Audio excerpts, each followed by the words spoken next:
Assalamualaikum warahmatullahi wabarakatuh.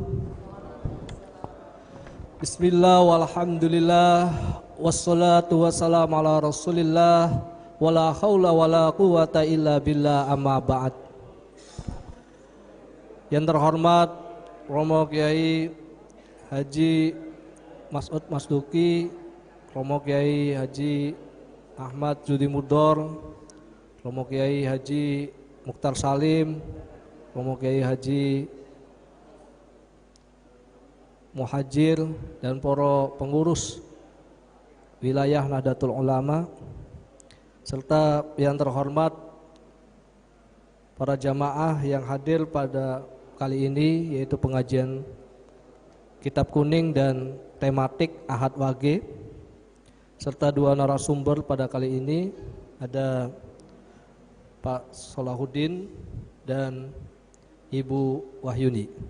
Baik, para jamaah sekalian, saya membacakan CV kedua narsum. Yang pertama, Bapak Solahuddin lahir di Jakarta 24 Februari 1984. Status menikah.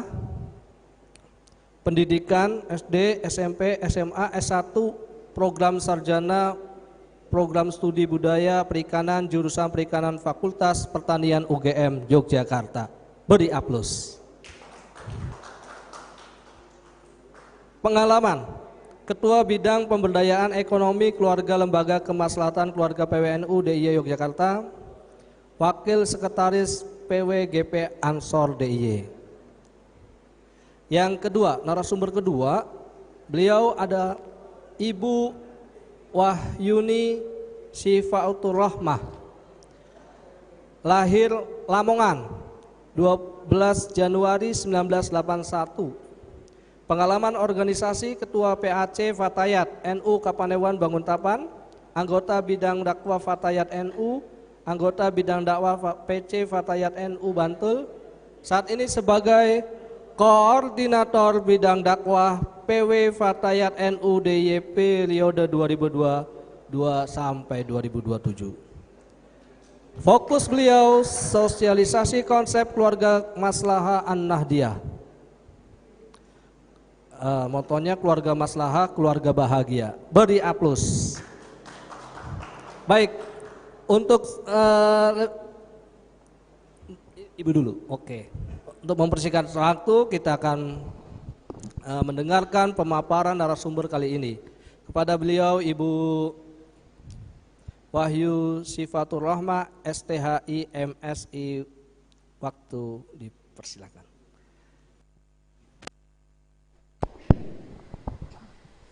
Bismillahirrahmanirrahim. Assalamualaikum warahmatullahi wabarakatuh. Bismillah, alhamdulillah, wassalatu wassalamu ala rasulillah Sayyidina wa maulana Muhammad ibn Abdillah wa ala alihi wa sahbihi wa mawalah. La hawla wa la quwata illa billah, amma ba'du.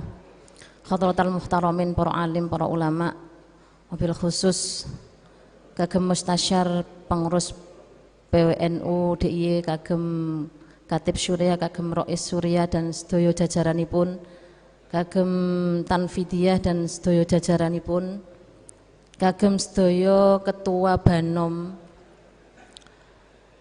di wilayah Daerah Istimewa Yogyakarta, dan sedaya jamaah ingkang hadir wonten kesempatan hari ini, baik yang berada di ruangan ini maupun yang hadir secara virtual.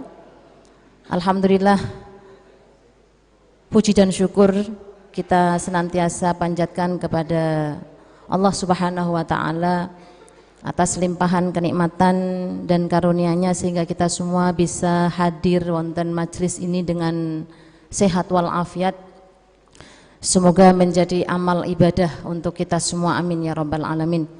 Salawat beserta salam tidak lupa mari kita sanjungkan kepada junjungan kita Nabiullah Muhammad sallallahu alaihi wasallam, yang senantiasa kita harapkan syafaatnya, pertolongannya kelak di hari kiamat. Amin ya rabbal alamin. Selanjutnya perkenankan kami sedikit mau sharing ya tentang atau mensosialisasikan terkait dengan konsep keluarga maslahah. Ya sebenarnya kami ini mendadak sekali karena kemarin sejatinya bukan saya yang menjelaskan atau yang menyampaikan ya, tetapi ada dari Mandiri, dari Bank Mandiri. Tetapi kemarin tiba-tiba dibatalkan dan kemudian saya diinstruksi oleh ketua, maka tidak bisa menolak kecuali hanya wa'ata'na saja. Dan saya alhamdulillah terima kasih sekali kepada para kiai hari ini yang telah memberikan kita semua, Masya Allah, ilmu yang luar biasa. Saya tadi berpikir jangan-jangan ini kajian tematiknya sudah nggak jadi begitu, karena waktunya kan sudah mepet zuhur ya. Apalagi nanti harus berbagi dengan Gus Solah, jadi mungkin 1/4 jam aja nanti Gus ya. Baik, dalam jam 1 saya sebenarnya ada rakor dakwah bersama lembaga Fordev dan dan IHF sebenarnya di Al-Banat ya, Pondok Al-Banat. Tetapi karena saya ngaboti di sini karena instruksi dari ketua, maka saya mendahulukan yang di sini. Mudah-mudahan yang di sana tetap sabar menunggu sehingga nanti insya Allah tidak banyak-banyak lah yang akan saya sampaikan. Nah langsung saja Ibu Bapak sekalian, terkait dengan konsep keluarga maslahah ya, kalau kita coba lihat akar katanya ya dari maslahah itu identik sekali dengan slogan yang ada di NU ya, yaitu al-muhafadzatu ala qadimis sholih wal akhdhu bil jadidil aslah. Jadi kalimat sholih, kalimat aslah, kalimat maslahah itu sudah sering kita dengarkan terutama di tradisi Nahdliyin begitu. Nah keluarga maslahah ini kalau dipahami dari kalimat maslahah itu sebenarnya ingin menghadirkan keluarga ya, dari baik itu relasi marital antara suami dan istri, kemudian relasi parental yaitu orang tua dan anak, maupun juga relasi familial, keluarga satu dan keluarga yang lainnya, bisa paman, bisa pakde, bisa bude, bule dan sebagainya. Itu harus mampu menghadirkan kemaslahatan, kebaikan kepada seluruh anggota keluarga yang ada di situ. Nah ini juga sejalan dengan cita-cita agama Islam, sejalan dengan visi dan misi risalah Nabiullah Muhammad SAW.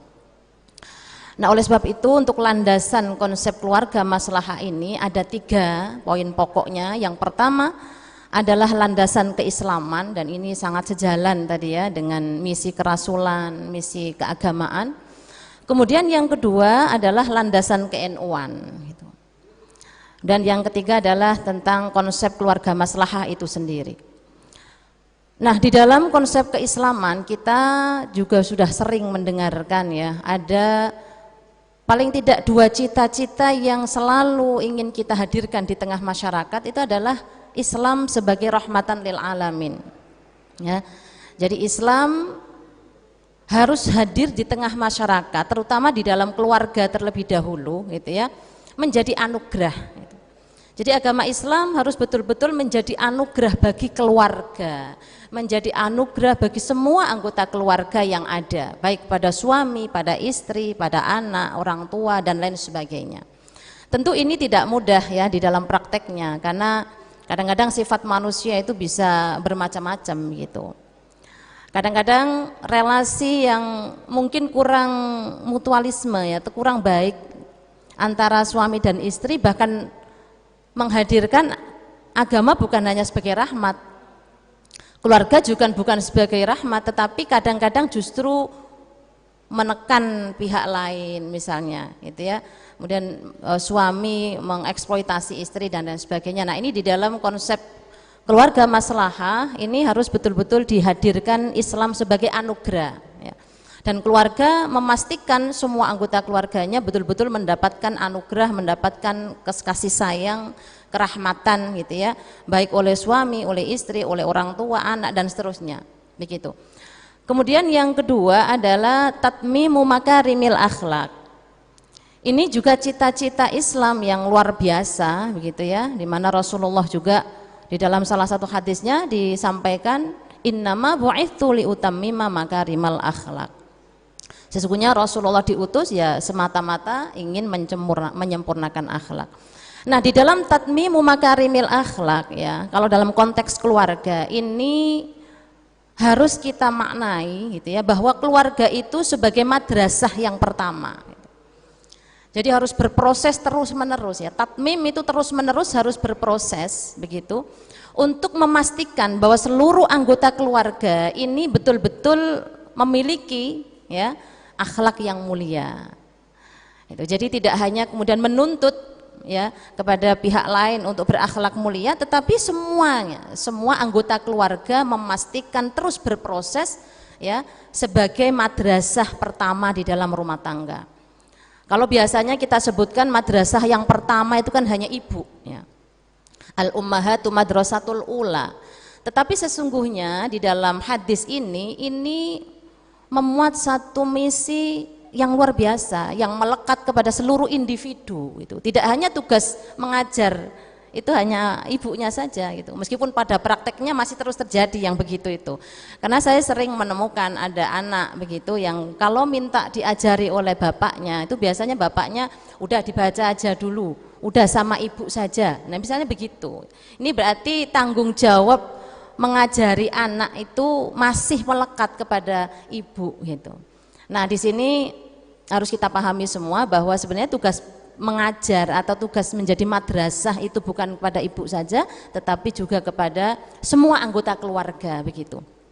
Termasuk orang tua gitu. Orang tua dalam relasi marital dengan anak itu juga terus harus belajar gitu. Memastikan bahwa kita terus melihat perkembangan anak gitu ya, atau bahkan melihat perkembangan zaman sekarang gitu.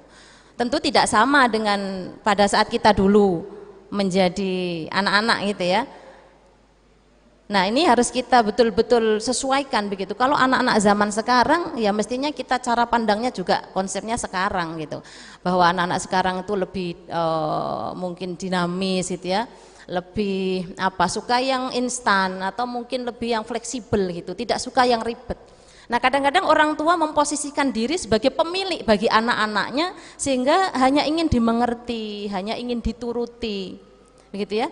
Ini adzan gimana ini? Adzan? Belum terdengar yang dekat. Ya? Oke.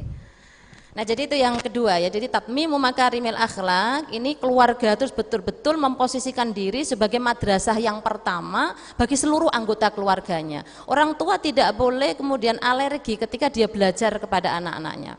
Ada salah satu hadis itu bunyinya begini, terjemahnya itu ya. Muliakanlah anak-anakmu dan ajarkan kepada mereka tentang akhlak-akhlak yang mulia. Jadi sejatinya anak-anak itu juga berhak untuk kita perlakukan secara baik gitu ya. Dan insya Allah kalau anak-anak kita lakukan dengan cara baik, nanti dia akan juga menjadi pribadi yang baik begitu. Kemudian yang ketiga adalah tauhid ya. Nah, tauhid ini sebenarnya adalah komitmen tentang penghambaan yang mutlak hanya kepada Tuhan. Sehingga keluarga harus memastikan tidak ada anggota keluarganya yang kemudian dia terjebak pada penghambaan diri terhadap sesuatu selain Allah itu. Bukan kepada siapa-siapa atau bukan pada apa saja itu. Bukan hanya orang tua kepada anak, bahkan suami dengan istri juga harus dipastikan bebas dari itu, karena sejatinya komitmen tauhid hanya kepada Allah Subhanahu wa taala itu. Jadi kalau kita pahami bersama tentang misi visi dari agama Islam terkait ayat-ayat yang universal seperti ini akan membekaskan satu pemahaman gitu bahwa sejatinya tugas manusia ya itu sama gitu ya di hadapan Allah Subhanahu wa taala. Termasuk khalifah fil ard ya. Ini yang keempat adalah khalifah fil ard. Jadi manusia begitu lahir itu memang kemudian membawa amanah melekat ya, membawa amanah melekat sebagai khalifah fil ard, siapapun itu begitu. Sehingga keluarga tidak boleh kemudian menyurutkan atau mengaburkan gitu ya, bahkan harus mendukung, bahkan harus menguatkan posisinya sebagai khalifah atau mendukung peran dia sebagai khalifah fil ard. Nah, ini penting saya kira gitu. Keluarga harus betul-betul menjadi unit yang terkecil gitu yang kemudian mampu berkontribusi secara baik di tengah masyarakat gitu ya. Dan ini sebenarnya yang membedakan antara keluarga-keluarga yang lain. Misalnya kalau kita tahu ada keluarga sakinah, mawaddah warahmah, itu implikasinya hanya ke dalam. Jadi kalau keluarga sakinah itu hanya tenang di dalam rumah, bahagia di dalam rumah, sementara kalau keluarga maslahah ini adalah ada kontribusi di luar, kemaslahatannya bisa dirasakan di masyarakat di luar rumah, bahkan lebih jauh lagi kepada alam semesta. Nah ini tugas kekhalifahan tadi. Kemudian yang kelima adalah maqasidus syariah. Nah sebenarnya lahirnya keluarga maslahah an-nahdhiyah ya, kalau sebelumnya itu dulu ya di tahun 70-an itu memang oleh Kiai Sahal Mahfud juga dengan Kiai Haji Ali Yafi itu kemudian merumuskan begitu ya, bagaimana supaya keluarga-keluarga itu betul-betul menjadi atau punya peran yang luar biasa terhadap kebaikan umat gitu. Karena pada waktu itu tahun 70-an itu kondisi bangsa Indonesia memang mengalami yang namanya banyak tantangan-tantangan gitu. Ada banyak keluarga-keluarga yang memiliki anak yang banyak misalnya, kemudian mereka tidak mampu sekolah dengan baik, kondisi sosialnya juga tidak baik misalnya, dan itu kemudian mempengaruhi tumbuh kembang, mempengaruhi masa depan anak-anak. Sehingga pada waktu itu pemerintah memohon atau meminta kepada PBNU secara khusus untuk membuat rumusan. Nah akhirnya itu tadi ya, merumuskan tentang bagaimana keluarga ini harus menjadi unit yang bisa berperan gitu ya, aktif di masyarakat untuk menciptakan suasana yang baik, menciptakan kebahagiaan dan kemaslahatan. Tentu kemaslahatan ini luas cakupannya ya, tidak hanya dalam konteks beragama saja, tetapi juga kuat ekonominya misalnya. Makanya di sini ada hadir Gus Solah nanti akan banyak berbicara tentang bagaimana penguatan ekonomi di dalam rumah tangga. Nah itu landasan keimanan ya, keislaman. Kemudian berikutnya adalah landasan ke-NU-an ya. Ini tadi sudah kita jelaskan sedikit. Sebentar ke atas dulu. Nah di ke-NU-an ya, ini ada 5 dasar pokok. Yang pertama adalah kemaslahatan. Itu tadi kita sampaikan di awal bahwa istilah kemaslahatan ya ini menjadi kata kunci sesungguhnya gitu. Jadi di dalam keluarga maslahah itu kata kuncinya ya kemaslahatan itu sendiri gitu. Sejalan juga dengan syariat agama Islam yang memang dibangun semata-mata ingin mewujudkan kemaslahatan umat gitu, lima sholihil umat gitu. Nah makanya ada banyak misalnya darul mafasid muqaddamun ala jalbil masoleh itu ya, itu termasuk pedoman gitu ya di dalam ke-NU-an gitu. Lalu yang kedua adalah mabadi' khairu ummah itu. Kalau kemudian keluarga ini sudah terdiri dari individu-individu yang berkualitas gitu ya, individu yang menyadari peran dan tugasnya tidak hanya baik untuk dirinya sendiri tetapi juga harus bermanfaat untuk orang lain, tetapi juga harus menjadi rahmat bagi orang lain begitu, maka akan tercipta masyarakat yang mabadi' khairu ummah itu. Jadi semua diawali dari individu di dalam keluarga, lalu dalam keluarga kemudian tersebar keluar gitu ya, menjadi masyarakat atau sosial secara baik gitu, atau mabadi' khairu ummah. Nah setelah mabadi' khairu ummah di masyarakat itu lalu akan lebih luas lagi kepada cakupan bangsa dan negara begitu. Makanya tidak heran banyak mungkin teks-teks hadis begitu yang mengatakan bahwa ya madrasah atau katakanlah baiknya suatu bangsa itu juga tergantung pada baiknya keluarga. Kalau yang lebih unit yang terkecil lagi itu kan katakanlah misalnya perempuan gitu ya, perempuan atau ibu yang baik, yang berkualitas akan melahirkan generasi-generasi yang berkualitas. Sehingga kalau generasinya berkualitas lalu dia kemudian tersebar di masyarakat, maka bangsa dan negaranya juga akan menjadi berkualitas. Kalau bangsa dan negaranya sudah berkualitas, maka ya insya Allah alam semesta menjadi berkualitas. Nah itu mabadi' khairu ummah. Lalu yang ketiga adalah aswajaan nadiyana. Ini yang tidak bisa kita lepaskan dari cara berpikir kita, misalnya ya ada tawazun, tasamuh gitu ya.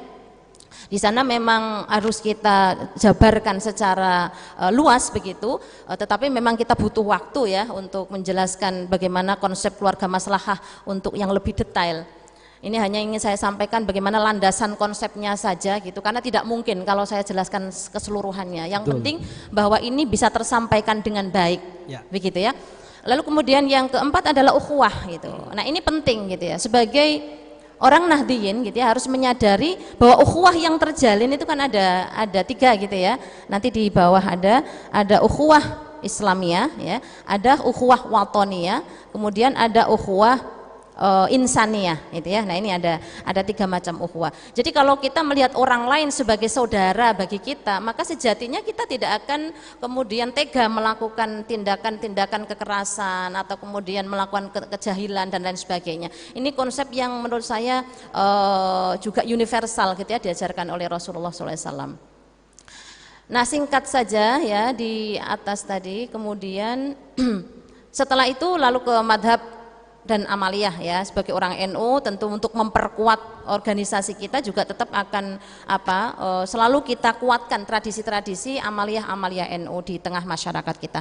Itu yang kedua. Lalu yang ketiga adalah konsep keluarga maslahah. Nah nanti bagaimana bangunan keluarga maslahah, kemudian relasi dengan keluarga maslahah. Jadi kalau di dalam Islam itu ya ada relasi-relasi yang tidak lepas dari diri kita, misalnya relasi dengan Tuhan yang kita sebut dengan hablum minallah, kemudian ada relasi sesama manusia yang kita sebut dengan hablum minannas, tetapi nanti yang paling dekat lagi dengan kita, yang paling kecil dengan kita adalah relasi dalam rumah tangga. Sebagai ayah, sebagai ibu, sebagai anak dari orang tua, sebagai saudara dari kakak adik kita dan lain sebagainya. Yang itu harus dilandasi dengan bagaimana akhlak yang baik tadi itu. Makanya pernah Rasulullah ditanya oleh seorang sahabat, wahai Rasulullah, apa sih yang disebut dengan kebaikan itu? Mal birru wa mal ithmu. Apa kebaikan dan apa dosa itu? Kata Rasulullah, al birru adalah akhlak yang mulia. Jadi kebaikan itu adalah akhlak mulia, sementara dosa itu adalah ketika di dalam dada kita ini merasa bergemuruh, merasa kita ragu-ragu, seakan-akan oh kayaknya ada yang keliru, ada yang salah. Nah itu dosa itu. Jadi kata Nabi, at-taqwa hahuna, takwa itu di sini, gitu ya, bahwa ketakwaan itu harus betul-betul mewujud di dalam perilaku kita, di dalam sikap-sikap kita, dalam memperlakukan orang lain dan sesuatu di luar diri kita, gitu. Kemudian yang berikutnya adalah tentang ciri keluarga maslahah dan nanti definisi keluarga maslahah. Meskipun tadi sudah sedikit saya sampaikan tentang definisi keluarga maslahah tadi adalah lahirnya satu keluarga yang terdiri dari individu di dalam rumah tangga, baik itu relasi suami istri gitu ya atau marital, kemudian relasi parental, orang tua dan anak, kemudian relasi familial, keluarga antar keluarga. Ini harus betul-betul menghadirkan kemudian kehidupan yang baik, kehidupan yang bermaslahah untuk orang lain gitu. Tidak hanya untuk dirinya sendiri tetapi juga untuk orang lain. Itu kemudian ini langsung saja. Nah, ini jati diri manusia. Ini kembali kepada bagaimana konsep tauhid tadi yang sesungguhnya. Bahwa manusia itu memiliki ada unsur fisik, unsur intelektual dan juga spiritual. Bahwa laki-laki itu bukan makhluk ekonomi misalnya gitu. Yang ada istilah kalau abang banyak uang itu abang sayang gitu ya, kalau abang tidak punya uang itu abang ditendang. Nah ini kan masih sering terjadi di tengah masyarakat kita, berarti melihat bahwa suami atau laki-laki itu sebagai makhluk ekonomi gitu, sehingga kalau suaminya nggak punya duit meskipun akhlaknya bagus gitu ya dianggap kurang bagus begitu. Sebaliknya perempuan juga bukan makhluk biologis saja atau bukan objek seksual saja gitu ya. Jadi kalau misalnya seorang suami melihat istrinya, oh istrinya masih cantik, berarti dia masih berkualitas. Sementara kalau nanti istrinya mungkin sudah tua, udah tidak berkualitas, nah tidak seperti itu gitu. Karena sejatinya antara laki-laki dan perempuan itu adalah makhluk yang memiliki akal budi gitu. di mana akal budinya ini harus memastikan tindakan fisiknya itu mengarahkan kepada ketakwaan pada Allah Subhanahu wa taala, begitu. Nah, ini kan sering yang terjadi di tengah masyarakat kita, misalnya bahkan perempuan juga bukan makhluk reproduksi saja gitu, atau alat reproduksi saja. Misalnya kalau perempuan tidak hamil gitu ya, tidak bisa hamil, jangan dikatakan bahwa perempuan itu nggak sempurna gitu. Ini kan masih sering ya di masyarakat kita itu, kalau perempuan tidak bisa hamil, tidak bisa melahirkan, lalu dianggap nggak sempurna, kemudian laki-laki berhak untuk berpoligami, misalnya kan begitu ya. Nah, ini monggo nanti dicermati lagi bahwa di dalam keluarga maslahah nggak seperti itu. Gitu. Keluarga maslahah adalah memanusiakan manusia, menganggap bahwa manusia baik laki-laki dan perempuan sebagai makhluk yang sama-sama mulia di sisi Allah, ya bukan karena dia jenis kelaminnya, atau bukan karena dia kita pahami sebagai makhluk ekonomi atau makhluk kalau perempuan sebagai makhluk biologis saja gitu. Nah, ini yang tentang jati diri manusia gitu ya. Sehingga kemudian melahirkan, kalau di dalam fikih itu ya ada halalan ya. Kalau perlakuan suami dan istri, misalnya hubungan suami istri itu sesuatu yang halal napa mboten Bapak Ibu sekalian? Halal ya itu. Kalau dilakukan dalam kondisi yang sama-sama baik, misalnya suaminya lagi pengin, istrinya juga lagi pengin gitu ya. Kemudian mau seperti apa, misalnya mau di atas kasur atau mungkin di tempat lain, ya enggak masalah, yang penting sama-sama itu boleh dua-duanya bersepakat untuk melakukannya. Misalkan enggak harus di dalam enggak harus di atas kasur, misalnya kok di kamar tapi dibawakan boleh ya. Nah, seperti itu. Jadi ada persetujuan gitu antara suami dan istri di dalam melakukan itu. Itu yang halal. Kalau di dalam konteks agama itu ada namanya bayani gitu ya, dari bayani. Lalu kemudian yang kedua adalah toyib. Toyib ini dengan cara yang baik begitu. Kalau di dalam Al-Quran dikatakan wa'ashiruhunna bil ma'ruf, ya pergaulilah istrimu dengan cara yang baik gitu.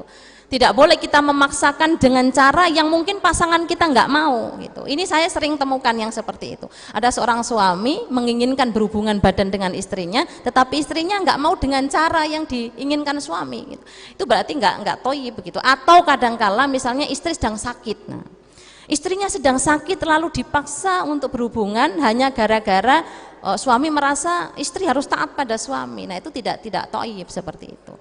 Nah, kemudian yang ketiga adalah ma'ruf ya. Ma'ruf itu pantas atau tidak itu. Ya, misal kalau kita ya hadir di tengah forum seperti ini kemudian pakai celana pendek. Nah, itu kan sepertinya bukan ma'ruf gitu ya. Sebenarnya boleh-boleh tapi tidak ma'ruf yang seperti itu gitu.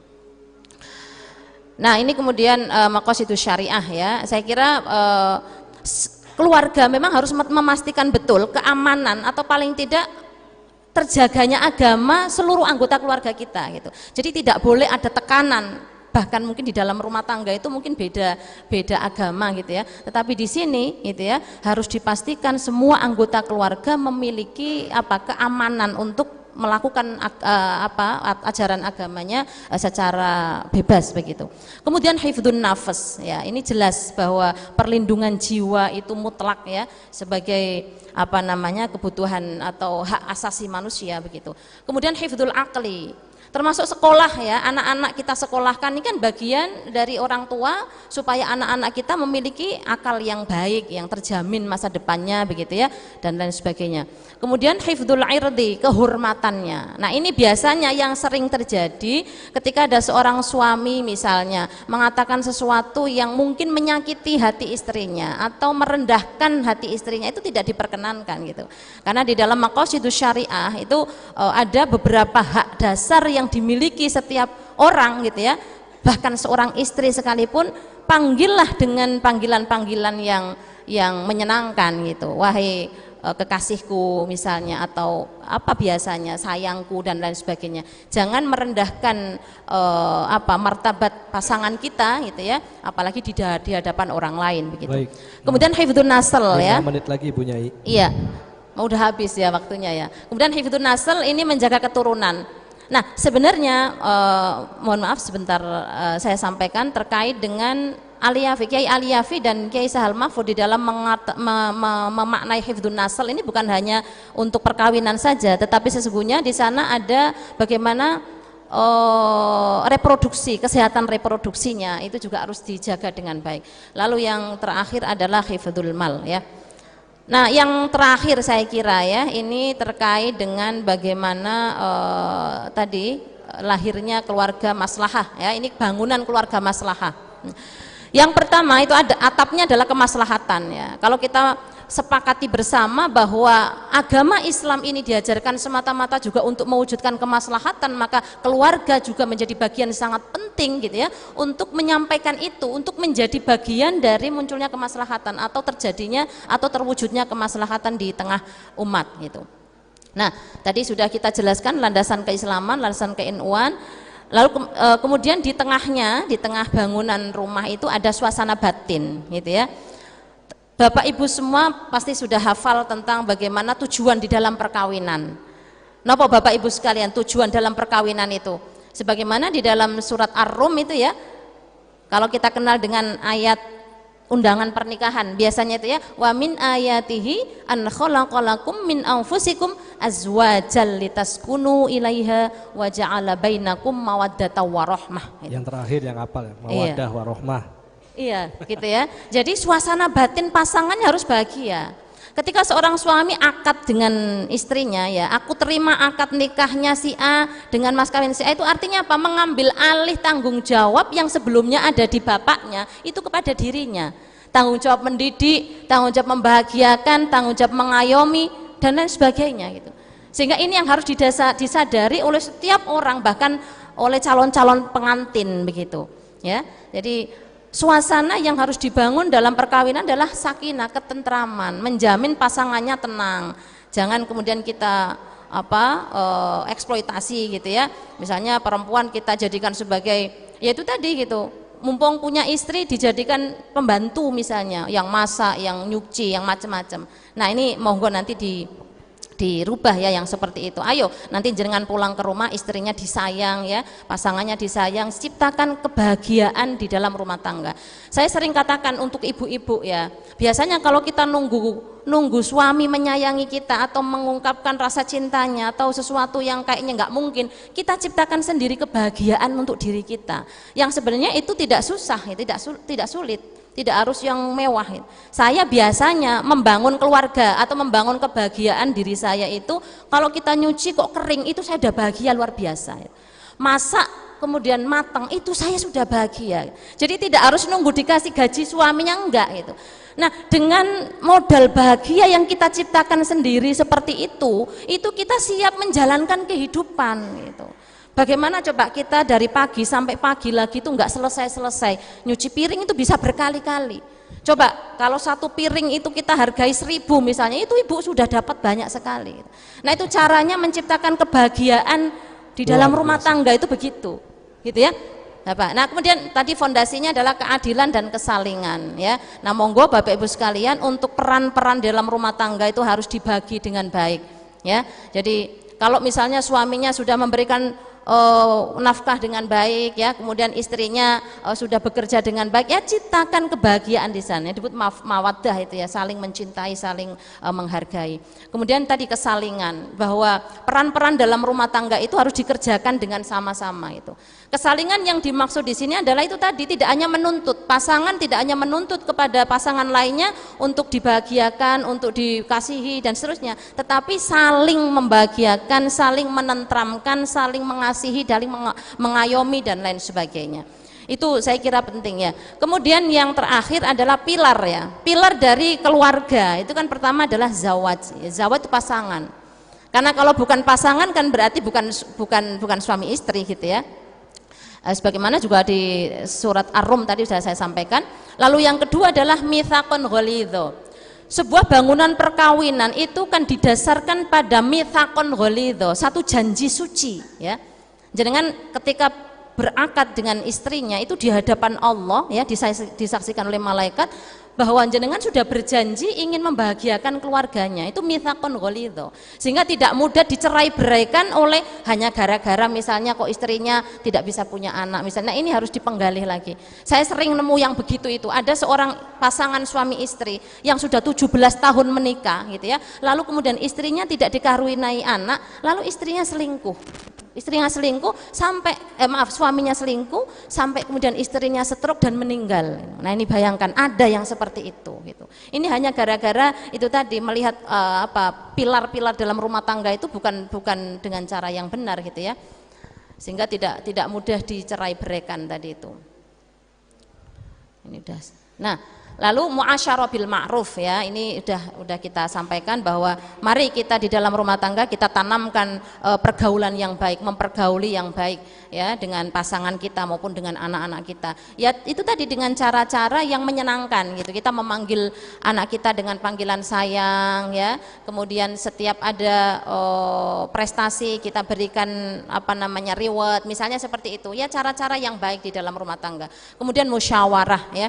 Kita selalu kedepankan musyawarah di dalam setiap memutuskan satu persoalan dalam rumah tangga. Misal untuk nyekolahin anak misalnya gitu ya, atau apapun gitu, itu harus dimusyawarahkan.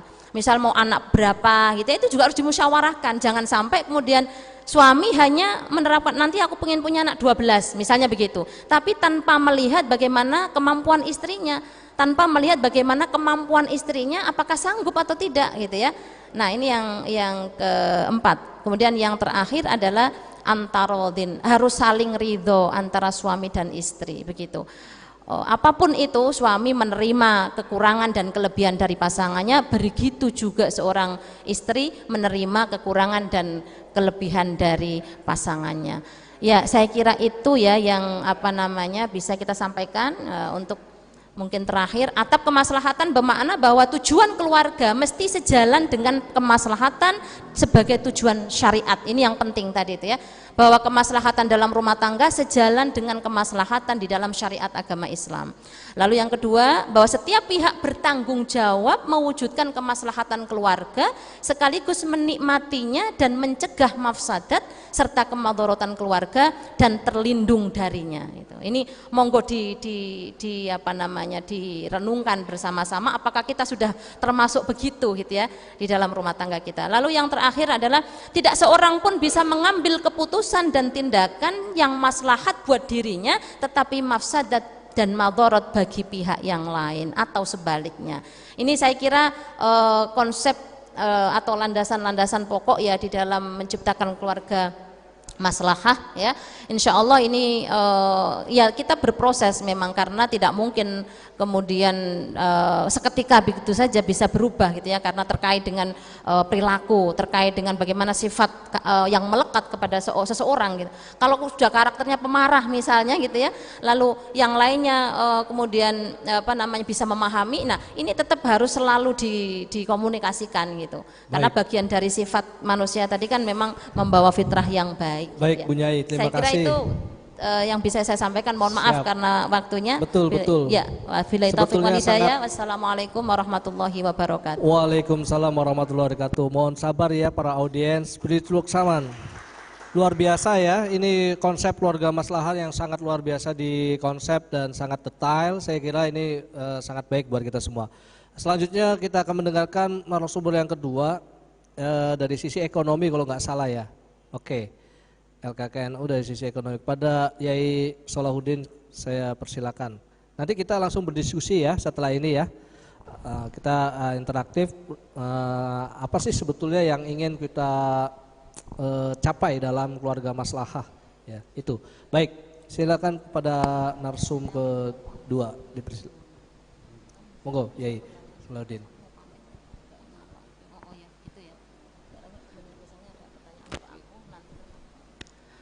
Assalamualaikum warahmatullahi wabarakatuh. Waalaikumsalam warahmatullahi wabarakatuh. Alhamdulillahirabbil alamin, wassalatu wassalamu ala sayyidina Muhammadin wa ala alihi washabihi wa barik wasallim ajmain. Yang saya hormati Rais Surya PWNU DIY, Kiai Haji Masud Masduki beserta seluruh jajaran Surya dan Tanfidia,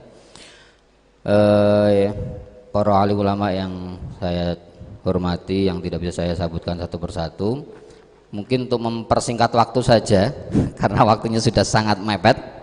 Saya di sini mungkin tidak akan menjelaskan terkait dengan literasi keuangannya karena saya kira itu butuh waktu yang cukup panjang. Jadi saya hanya akan memperlihatkan sebuah data yang mungkin ini bisa bermanfaat bagi kita semua. Ini adalah ada data pernikahan di Indonesia itu terjadi dari tahun ke tahun. Ya, ini ada tahun 2012 sampai 2021. Jadi semakin hari angka pernikahan kita semakin turun.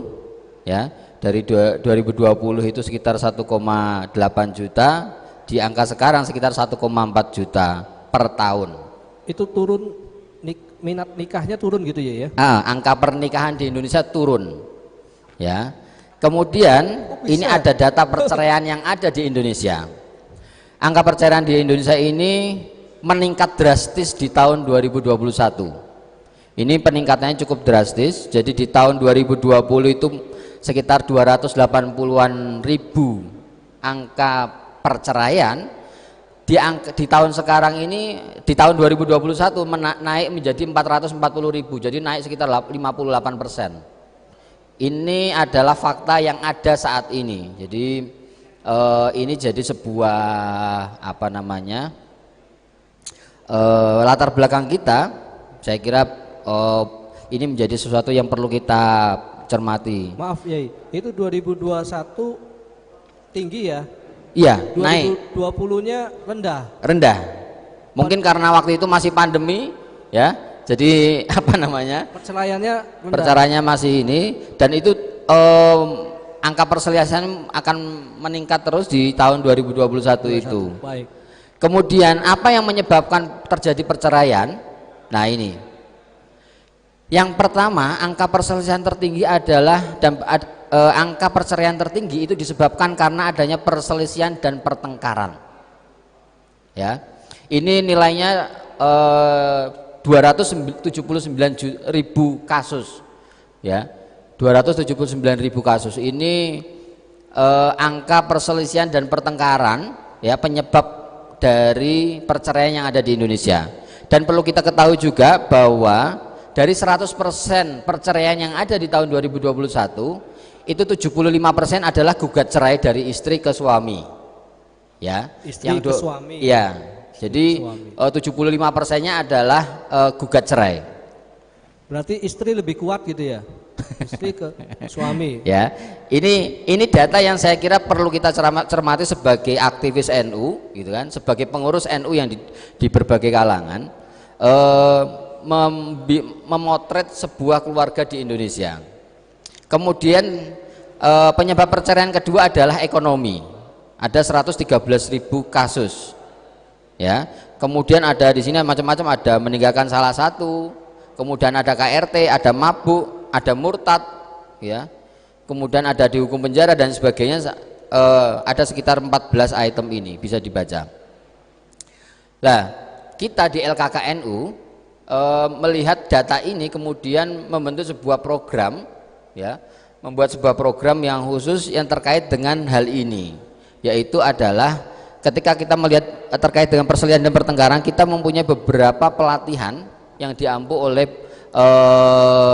divisinya Mbak Ruli. Di sini juga ada anggotanya, ada Mbak Karom. Ini isinya psikolog-psikolog semua. Jadi ada 6 orang psikolog yang tergabung di divisi pendidikan keluarga maslahah. Fungsi dari divisi ini adalah divisi bagaimana memberikan pelatihan kepada masyarakat, bagaimana membentuk sebuah keluarga menjadi keluarga yang maslahah, ya. Lah, divisi ini didasari dengan cara apa? Bagaimana membuat pelatihan itu bentuknya enabling. Enabling itu maksudnya memampukan. Jadi peserta diberikan skill untuk bagaimana bisa melakukan interaksi atau komunikasi dengan pasangannya, dengan anaknya, dengan orang tuanya, gitu kan. Makanya di situ ada beberapa pelatihan dari bimbingan perkawinan sebelum menikah atau pranikahnya kita juga ada, kemudian sampai setelah menikah itu juga ada pelatihannya terkait dengan hubungan suami istri, anak, itu juga ada pelatihannya. Dan ini didasari pada bagaimana peserta itu menjadi mampu untuk atau mempunyai skill berkomunikasi dengan baik dengan keluarganya dan sebagainya. Kemudian di sisi ekonomi, kita di LKKNU ada divisi pemberdayaan ekonomi keluarga. Di sini koordinatornya ada Mbak Nani dan saya adalah wakil ketua LKKPWNU DIY yang membawahi divisi tersebut. Kita membuat sebuah pelatihan literasi keuangan terkait dengan itu. Ini saya akan memperlihatkan data literasi keuangan Indonesia. Di Indonesia literasi kita sangat rendah, yaitu 38% dari 100% rakyat Indonesia. Bayangkan kita cuma 38%. Di Singapura itu angka tingkat literasinya sampai 85%. Ini kita jauh sekali, ya. Kita masih sangat jauh sekali, ya. Ini kalau kita lihat datanya, ya. Kalau saya buka datanya, di sini kita lihat di DKI itu ada 59% datanya, kemudian di DIY ada 58%, termasuk tertinggi, tapi ini juga menunjukkan bahwa masih ada 40% lebih kita yang tidak terliterasi, dan ini tercampur dengan literasi terkait dengan perbankan. Jadi kalau terkait dengan investasinya sangat rendah sekali, sekitar 5%-an, jadi sangat rendah sekali kita, ya. Terus secara nasional kita ada sekitar 38%. Ini data literasi kita. Kemudian tingkat indeks inklusi keuangan kita, nah ini kita lihat ini sangat rendah sekali. Kalau kita lihat, ya, masih didominasi oleh perbankan. Tapi terkait bagaimana kalau kita melakukan investasi sangat kecil sekali. Pasar modal aja hanya 1,5%. Jadi orang Indonesia yang mengenal terkait dengan pasar modal hanya 1,5%. Yang mengenal perbankan bisa 75%, karena perbankan sudah puluhan tahun di Indonesia. Tapi ketika ngomong literasi tentang produk-produk investasi, maka kita sangat kecil sekali, sangat rendah sekali. Maaf ya, ini perbankan bukannya banyak utang juga ini? Gimana? Tingkat pengenalan perbankan itu macam-macam ya, bisa macam-macam. hutang, bisa simpan pinjam, bisa simpan, bisa pinjam dan sebagainya. Oke. Ya, jadi ini tingkat akseptabilitasnya masyarakat terhadap perbankan, ya. Dari situ kemudian kita di LKKNU membuat sebuah pemberdayaan ekonomi yang berbasis keluarga, ya. Ini ada beberapa pengembangan yang akan kita lakukan. Ini adalah kita mulai, ini diinisiasi oleh Mbak Alisa Wahid di tahun 2012, ya. Ini workshop pengelolaan keuangan keluarga yang kita lakukan di Gowongan In 2012. Kemudian ini adalah kerjasama dengan OJK. Ini 2016 kerjasama dengan PT Pegadaian, ya, melakukan workshop pengolahan keuangan keluarga dan training for fasilitator. Di 2017 kita punya 10 melakukan juga di seluruh Indonesia, seluruh DIY. Dan pelatihan ini kemudian ditarik ke pusat sehingga dilakukan pelatihan di seluruh Indonesia. Ini beberapa foto-foto kita mengisi di beberapa tempat, ada di Jawa Timur, di Kalbar, di Pontianak, di Makassar dan sebagainya. Kemudian setelah itu kemudian kita mengembangkan sebuah aplikasi untuk pelatihan karena merasa perlu, yaitu namanya aplikasi Kakekku. Saya kira nanti banyak yang sudah tahu. Aplikasi ini adalah aplikasi untuk membantu kita melakukan perencanaan keuangan keluarga. Kemudian pelatihan ini juga kita develop di Kementerian Agama yang sekarang menjadi berkah keuangan yang dilakukan di seluruh Indonesia. Ini sudah diikuti sekarang sudah sekitar 1000-an KUA yang sudah mengikuti. Dan ini kita juga melakukan pemberdayaan ekonomi melalui desa lewat Gus Durian waktu itu, ya. Dan ini pemberdayaan ekonomi yang kita lakukan melalui kelompok usaha bersama. Baik. Jadi ini beberapa bentuk-bentuk pemberdayaan yang kita lakukan di LKKNU, dan kami siap untuk melakukan kolaborasi dengan siapapun, dengan lembaga, dengan pesantren, dengan sekolah maupun dengan yang lainnya, berkolaborasi untuk melakukan literasi keuangan di kalangan kita. Mungkin dari saya cukup sekian. Ya, siap. Assalamualaikum warahmatullahi wabarakatuh. Waalaikumsalam warahmatullahi wabarakatuh. Kita beri aplaus dulu kepada dua narasumber kita. Dan kepada para jamaah yang masih bertahan, audien di ruangan ini, saya ucapkan banyak terima kasih. Kita langsung saja interaktif ya. Ini mungkin ada suatu tanggapan karena ini sebetulnya penting ya. Pembahasan ini penting karena cuma udah kesiangan, jadi mohon maaf ya. Mungkin di lain waktu kita buat lagi sesi khusus dari pagi. Dan saya sangat antusias luar biasa kedua narasumber ini mempersiapkan begitu bagus materinya. Oleh karena itu, ini ada satu sisi di sisi kemaslahatan yang pondasinya sangat kuat yang disampaikan oleh Ibu Nyai Wahyuni, dan di satu sisinya pondasi ekonomi yang disampaikan oleh Pak Yai Solahuddin. Nah, untuk itu para audien mungkin bisa memberikan juga tanggapan, tanya jawab terkait keluarga yang seperti apa yang harus kita capai ya. Kalau tadi kita membahas keluarga maslahah, pasti keluarga yang bahagia. Gitu, silakan. Pada audien mungkin ada Pak Yai Beni juga, ini juga Pak Yai Beni ini pengalamannya juga luar biasa. Beliau sangat dekat dengan masyarakat dan juga mempunyah pesantren yang mengembangkan ekonomi kalau nggak salah, Yai Salahuddin. Apa Pak Sunan Kalijaga ya. Mungkin ada masukan-masukan terkait bagaimana sih keluarga maslahah dan ekonomi ini bisa matching ya, itu mungkin. Silakan Pak Yai.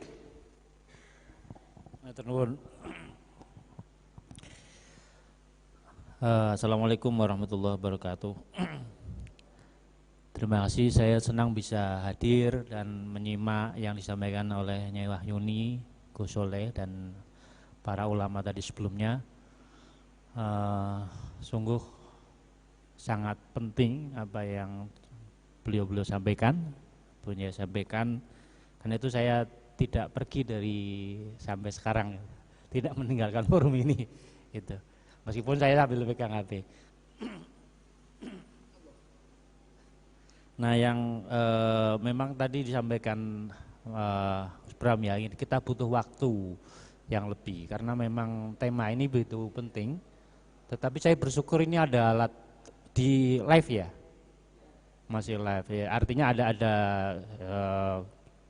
satu yang bisa menutupi ya. Jadi artinya kemudian ada dokumentasi yang bisa disiarkan. Hanya kelemahannya kan kalau model melalui YouTube ataupun ini keterbatasan waktu, karena kalau nonton lama kan kurang ini ya. Tapi masukan saya lebih pada mengapresiasi. Yang pertama itu saya sangat bersyukur kita punya konsep yang utuh, yang integral ya, tidak parsial. Yang sedikit yang saya tahu memang yang umumnya kan menyebutnya sebagai konsep keluarga sakinah mawaddah warahmah. Kita punya konsep keluarga maslahah yang saya menyimak paparan punya tadi, konsepnya komprehensif gitu. Meskipun saya juga pernah ngobrol dengan beliau atau mendengarkan, tetapi yang disampaikan Bu Nyai Wahyuni tadi komprehensif, kemudian dia tambah aspek ekonominya tadi ya, soal literasi ekonomi itu. Kemudian yang ketiga ya, saya nggak tahu apakah kalau diambil PBNU, PBLKK ya, saya bagaimana kemudian di tingkat yang lebih rendah dalam hal ini sampai di MWC ranting, apakah ada responsif soal ini? Karena kemudian kalau kita lihat di leading sektor di Kemenak, di KUA kan kemudian ada penyuluh dan seterusnya. Apakah kita juga berkolaborasi? Ini pertanyaan yang sekaligus karena menurut saya ini konsep yang penting sekaligus menghadapi tantangan yang disampaikan Gus Soleh tadi. Demikian saja. Matur nuwun. Baik, terima kasih Pak Yai Beni untuk paparannya. Selanjutnya ini banyak tokoh juga ya, dari ada LTM ya, Takmir Masjid, ada Pak Yai Basori, ada Pak Yai Jamil dan kawan-kawan. Kemudian saya pengen mendengar nih dari kaum wanita tentang keluarga maslahah. Ya, mungkin bisa nanti juga ditanyakan kepada dua narasumber. Jadi kalau ada laki-laki pasti ada perempuan. Begitu sebaliknya ya Pak Yai ya, Bu Nyai. Nah, silakan. Mungkin ada yang mau. Ayo.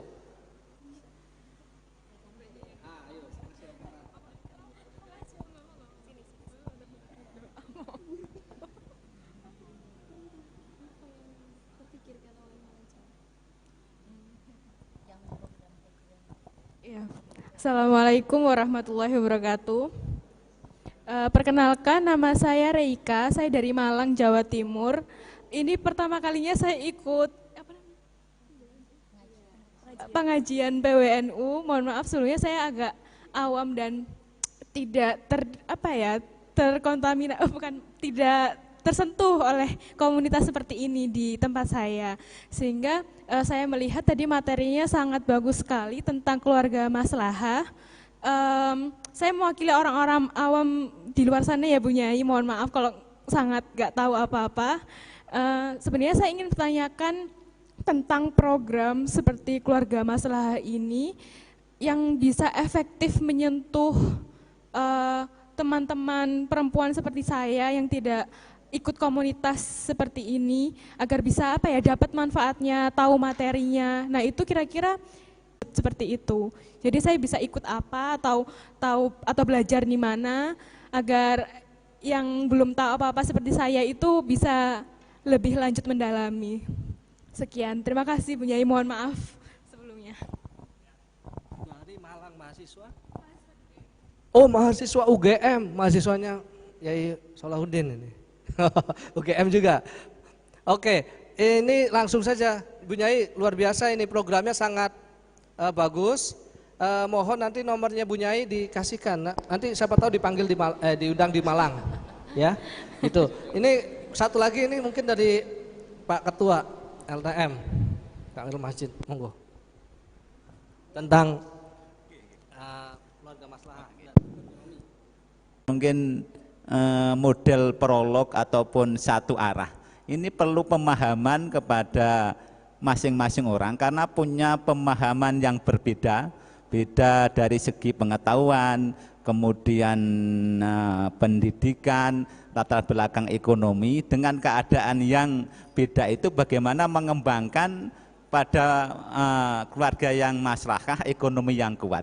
Nah, untuk itu tidak hanya sekedar seperti pengajian. Kalau model seperti pengajian jadinya bungen tuwo, mlebu kuping tengen, metu kuping kiwa. Maka perlu semacam pelatihan ya, tentu tidak sehari ya Mas Lekutin, minimal 2 hari memang. Jadi, sehingga apa yang dia pahami untuk mencapai itu dan dikomunikasikan.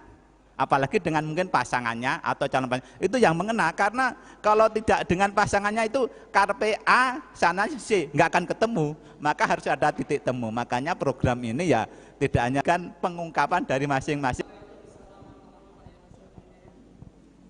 Ya, baik, langsung ditanggapi saja sama kedua narasumber kita. Ini luar biasa 3 penanya pada kali ini, pada Bu Nyai atau Pak Yai Salahuddin dulu, terserah. Silakan. Nggih, matur nuwun sangat untuk beberapa pertanyaan yang saya kira tadi karena waktunya sudah siang, sudah nggak ada pertanyaan gitu, tapi alhamdulillah berarti masih diapresiasi. Alhamdulillah. Gitu ya. Ini tuh antara pikiran di sini sama di sana, jadinya oke. Pertama saya mau juga mengapresiasi tadi dari sahabat dari Malang tadi ya, luar biasa itu.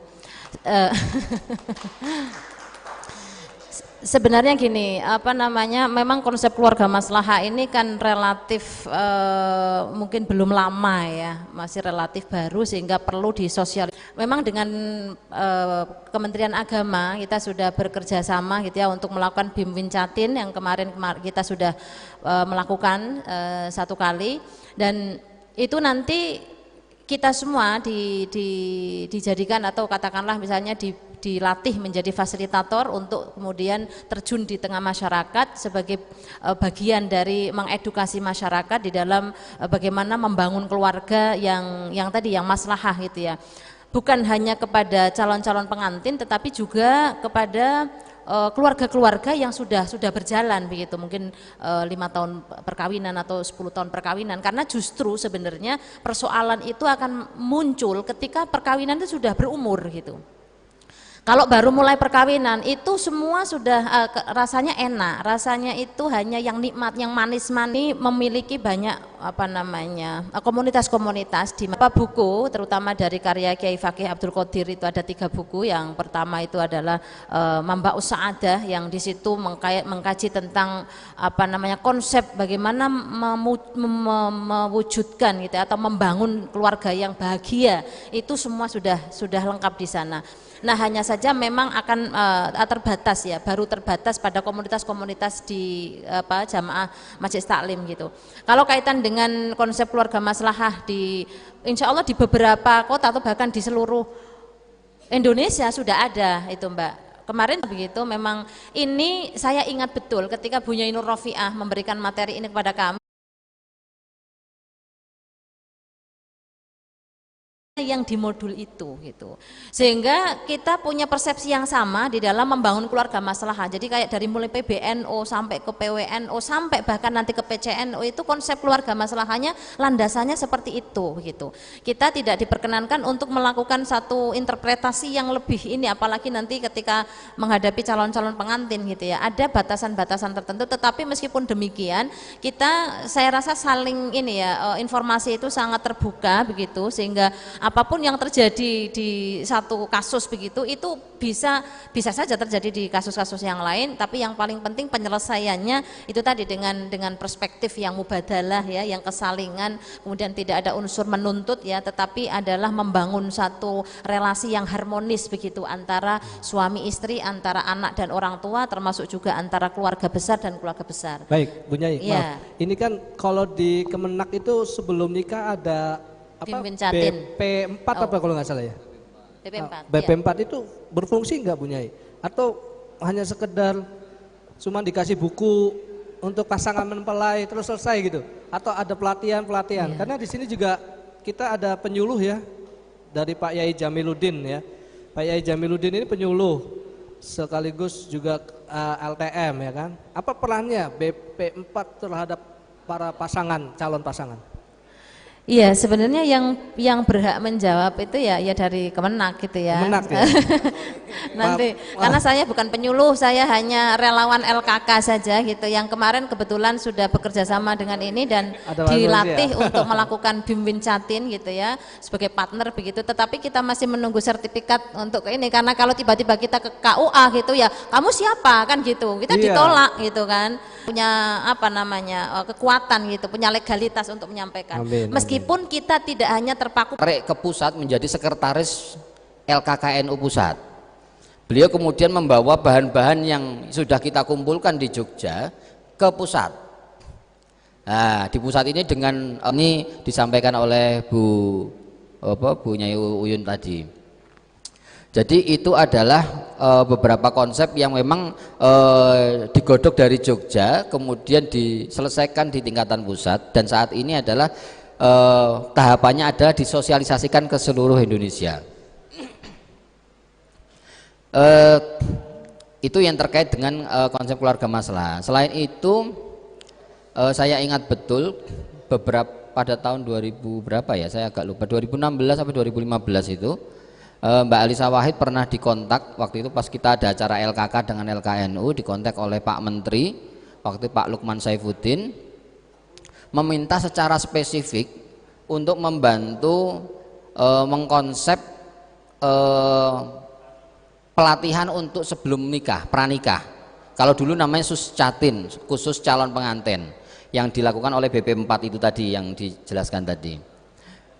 Nah, karena dulu itu bentuknya masih kayak orang ceramah biasa, karena Pak Lukman itu dulunya juga mantan pengurus LKK pusat di era sebelumnya jauh, itu kemudian tahu betul terkait dengan permasalahan problem yang ada di keluarga, akhirnya meminta tolong Mbak Alisa Wahid, apalagi beliau adalah seorang psikolog keluarga, untuk melakukan mengkonsep itu tersebut. Akhirnya kemudian dikonsep dengan berbagai pakar, akhirnya muncul pelatihan namanya BIM Wincatin, bimbingan perkawinan calon pengantin. Ini yang kemudian saja.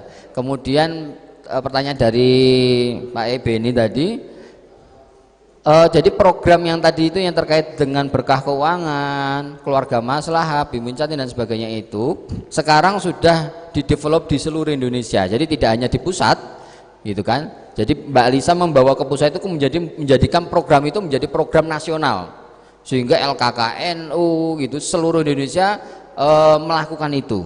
Ini kita sedang proses running ke sana, gitu kan. Ini selama beberapa tahun terakhir ini cukup intensif LKK melakukan itu, dan kita terbuka untuk melakukan kolaborasi dengan berbagai lembaga maupun pesantren maupun sekolah untuk melakukan ini tadi pelatihan-pelatihan yang tadi sudah dijelaskan. Baik. Mungkin dari saya begitu. Terima kasih. Kita beri aplaus dulu. Ya, terima kasih. Ternyata Pak Yai Basori dengan Pak Yai Solahuddin ini tetangga. Nah, ini sangat matching, ketemu lagi. Karena kalau tadi bahasanya Bu Nyai Wahyuni itu sebuah negara yang baik berawal dari keluarga yang maslahah ya bahasanya, yang sakinah mawaddah warahmah. Nah, sebelum mencapai keluarga maslahah sebetulnya diawali juga dengan masjid kalau nggak salah di budaya kita. Sebelum ijab kabul ya, kalau nggak salah sebelum masuk ruang resepsi gitu Pak Yai, kalau nggak salah nih ya, tolong di itu Bu Nyai. Kan di masjid dulu ya. Janji suci dilakukan, terus baru pesta gitu ya. Nah, oleh karena itu ini bisa kolaborasi nanti LDNU, LTM dan LKK. Kita beri alpus. Jadi nanti dari masjid ya, nanti bisa di pesantren-pesantren dan sebagainya. Terima kasih. Saya kira cukup ya. Makasih sekali sudah banyak waktu yang tersita oleh Bapak Ibu sekalian yang hadir pada hari ini. Dan saya ucapkan banyak terima kasih kepada narasumber. Sebelum kita tutup pada acara kali ini mungkin ada doa keluarga ya yang maslahah buat kita semua. Bismillahirrahmanirrahim. Rabbi auziqni an askura nikmataka allati an'amta alayya wa ala walidayya wa an a'mala sholihan tardahu wa aslih li fi dzurriyyati inni tubtu ilaika wa innal muslimin. Amin ya rabbal alamin. Sekian dari kami. Sekali lagi mohon maaf.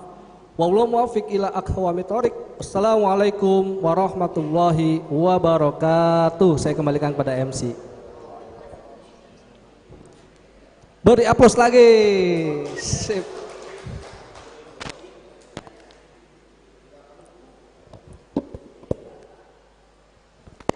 Hadirin yang berbahagia, kami ucapkan terima kasih kepada seluruh hadirin yang masih setia pada sampai siang hari ini.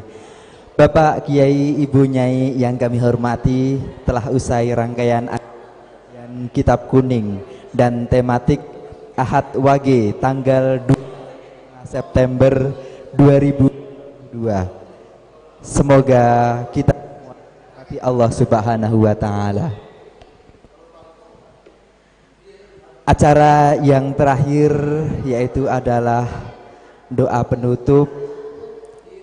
Mari kita tutup bersama acara pada kesempatan siang hari ini, pagi sampai siang hari ini, dengan bacaan hamdalah dan kafaratul majelis bersama-sama. Alhamdulillahirabbil alamin.